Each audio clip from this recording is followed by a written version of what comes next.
कि प्री को आप क्वालिफाइंग इन नेचर समझ रहे हैं, बट कि असल में मैं आपको बताऊं तो प्री का कंपटीशन इस बार उतना ही टफ होने वाला है जितना आपको मेंस निकालना मुश्किल हो जाता है, क्योंकि वैकेंसी बहुत ज़्यादा है तो नंबर ऑफ एप्लीकेंट बहुत ज़्यादा होंगे, और नंबर ऑफ एप्लीकेंट बहुत ज़्यादा होंगे तो ऐसा नहीं है कि यहाँ पर एसएससी ज़्यादा लोगों को बुलाएगी मेंस में, अपने खर्चे को, अपने मैन पावर को वो कम करने की कोशिश करेगी।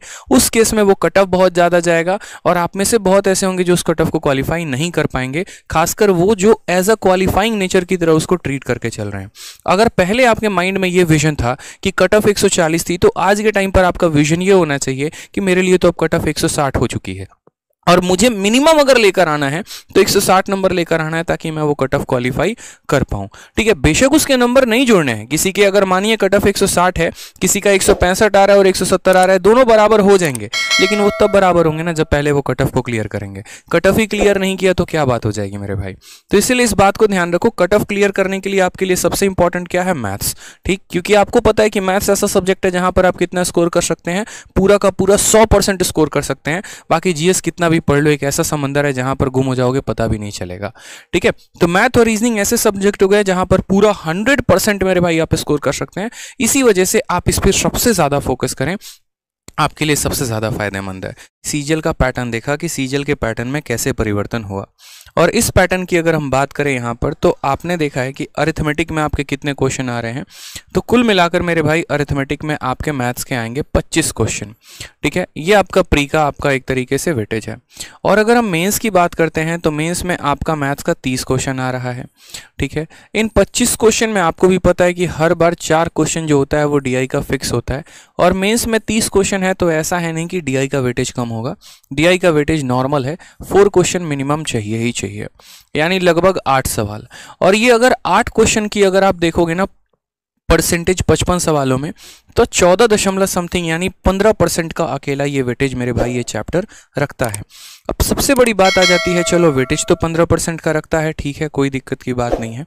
15% में तो अरिथमेटिक के 3-4 चैप्टर समाप्त हो जाते हैं। ठीक है, तो यहाँ पर ये 15% जो है, यहाँ पर अगर हम बात करें, या ये 8 सवाल जो हैं, ठीक है, इसकी वेटेज बहुत अच्छी है, कोई दिक्कत नहीं है, बढ़िया बात है।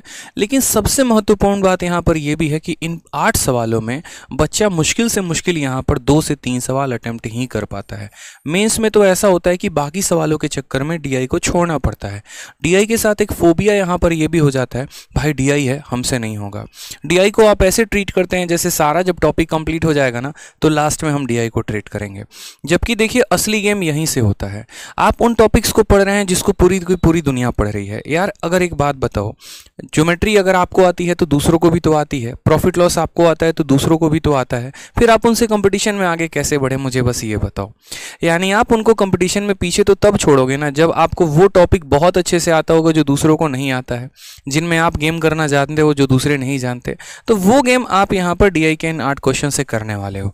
इसके बाद जो दूसरा गेम हो सकता है वो ज्योमेट्री में हो सकता है। ठीक है, क्योंकि क्वेश्चन इस बार कम हुए हैं, तो कम हुए हैं तो ऐसा नहीं है मेरे भाई यहाँ पर कि आपके क्वेश्चन के कम होने से कंसेप्ट कम हो जाएंगे, बल्कि कंपटीशन और खतरनाक है। क्यों? क्योंकि पहले यहाँ पर हमारे पास ऑप्शन होते थे, 100 सवालों में हम ज़्यादा क्वेश्चंस दे सकते थे, लेकिन अब हमारे पास ऑप्शन कम है तो इसको और ज़्यादा टफ करने की कोशिश की जाएगी, इसका लेवल और इंक्रीज करने का कोशिश किया जाएगा। और इसका लेवल इंक्रीज करने का मतलब डीआई के लेवल को बहुत ज़्यादा इंक्रीज करना हो जाएगा। इसी वजह से आज का सेशन आपका डीआई का है। और सिर्फ आज की बात नहीं करते हैं, असल में आप डीआई के बारे में अगर थोड़ा सा जानकारी अगर जाने तो टोटल डीआई की अगर हम बात करें तो डेटा इंटरप्रिटेशन में आपके ये 5 टॉपिक होते हैं। सबसे पहला टैबुलर डीआई होता है, दूसरा बार ग्राफ होता है, तीसरा लाइन ग्राफ, चौथा पाई चार्ट और हिस्टोग्राम। अगर हम पिछले यहाँ पर बात करते हैं, जो मैंने आप लोगों को ई बुक भी दिया हुआ है, इस ई बुक में अकेले अकेले डीआई जो है 300 से 400 पन्ने का है। सोचिए उस डीआई में अगर आप देखेंगे तो आपका सीपीओ का पेपर हो, सीएचएसएल का पेपर हो, सीजीएल का पेपर हो या कोई भी पेपर हो, तो इनमें सबसे ज़्यादा जो क्वेश्चन के कॉम्बिनेशन आए हैं ना, वो या तो टेबल के साथ पाई चार्ट का आया है या मेरे भाई बारग्राफ के साथ पाई चार्ट का आया है। यानी हमारे लिए ये 3 डीआई तो बहुत महत्वपूर्ण रखते हैं, टैबुलर डीआई, बारग्राफ डीआई और पाई चार्ट।